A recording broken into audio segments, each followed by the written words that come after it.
Welcome, family, once again. Welcome to Live with Chatufa. Emmerson Mnangagwa travels to to South Korea with Mavetera, while in Zambia sends a minister. Right, this is one of the things that we are looking at in the leadership style of Emmerson Mnangagwa. Because when we look at the entourage of Mnangagwa, each time that he goes out of the country, it is very, very costly to the government. Government is forking out quite millions and millions of dollars after Mnangagwa leaves the country. And he is a globetrotter. He doesn't get tired. I think when he saw Mugabe flying all over the world, he was just wishing that my day will come and I will also be revenging. Because the way that this man wants to travel, even for other things that are really not necessary, you find him traveling all over. You find him, he doesn't want to travel alone. He goes with more than 200 people. All these people, they are just doing nothing. All these people are just getting to South Korea.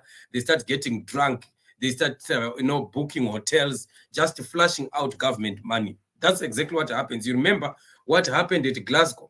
That Mnangagwa carried a whole entourage of people, 300 or plus people that he went with. And what did they do? They were throwing parties, drinking whiskeys, shopping, pushing trolleys of whiskeys at the expense of the Zimbabwean masses that are wailing in poverty because of misgovernance of Emmerson Mnangagwa.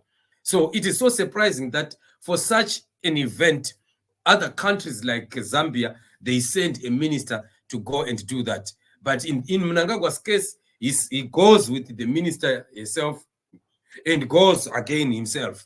And you wonder, for why should we have two government officials there and not talk less about the whole entourage that follows him, that he goes around with? You find that there are Varakashis and their wives and there are other people that are just useless. They have nothing to do but just to occupy the plane and go there and just squander the money of government. What kind of leadership is this?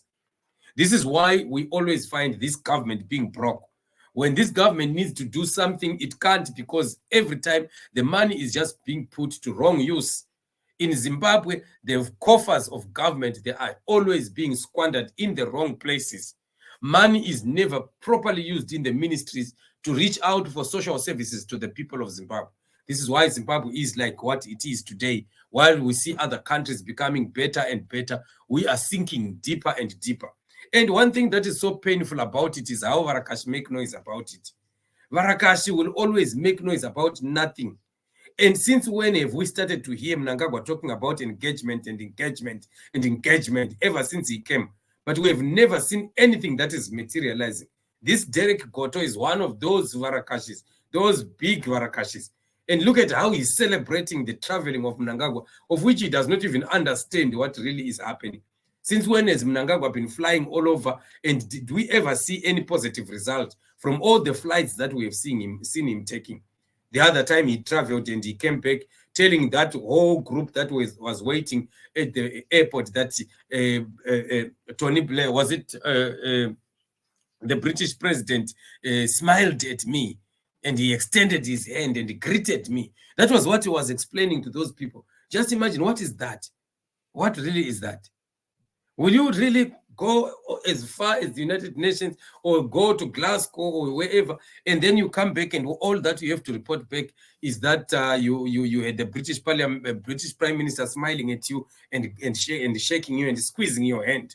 Does that make sense for a whole president, for that matter?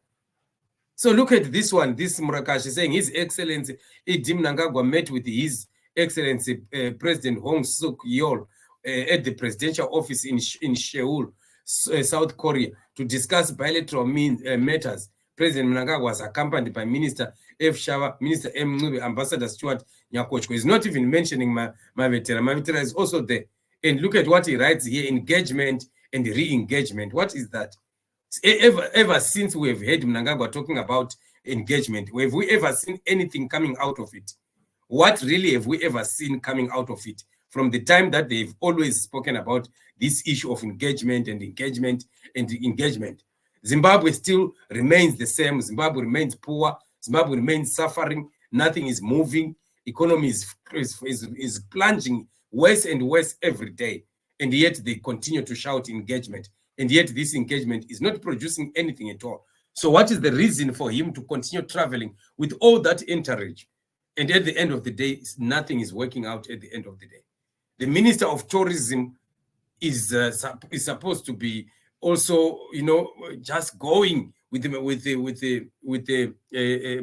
wife of Mnangagwa all over where she goes.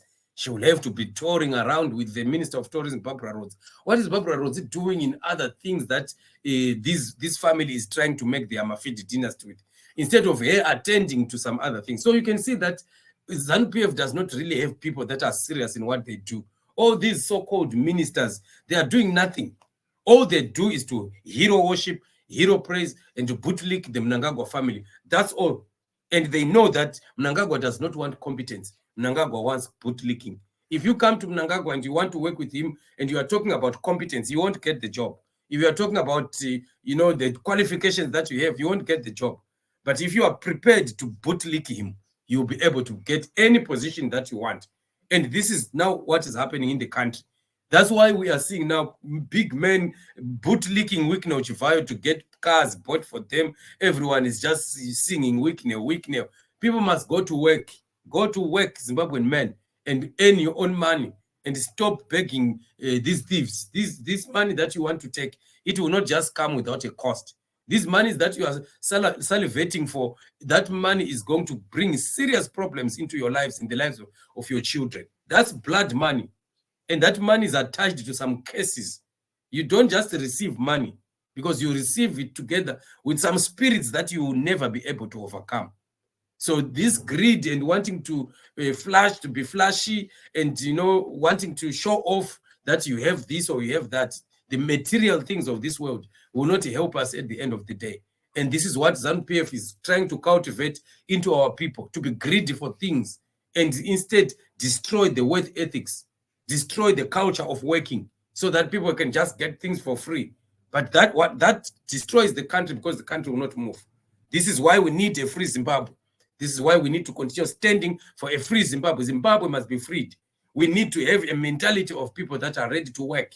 We need to cultivate a culture of work, a culture of acquiring skills and education in our young people, so that our young people can get employed. Our young people can know that there is reward in hard work, not just getting things like Wikno Chivayo. Where did he get money from? Where did he work?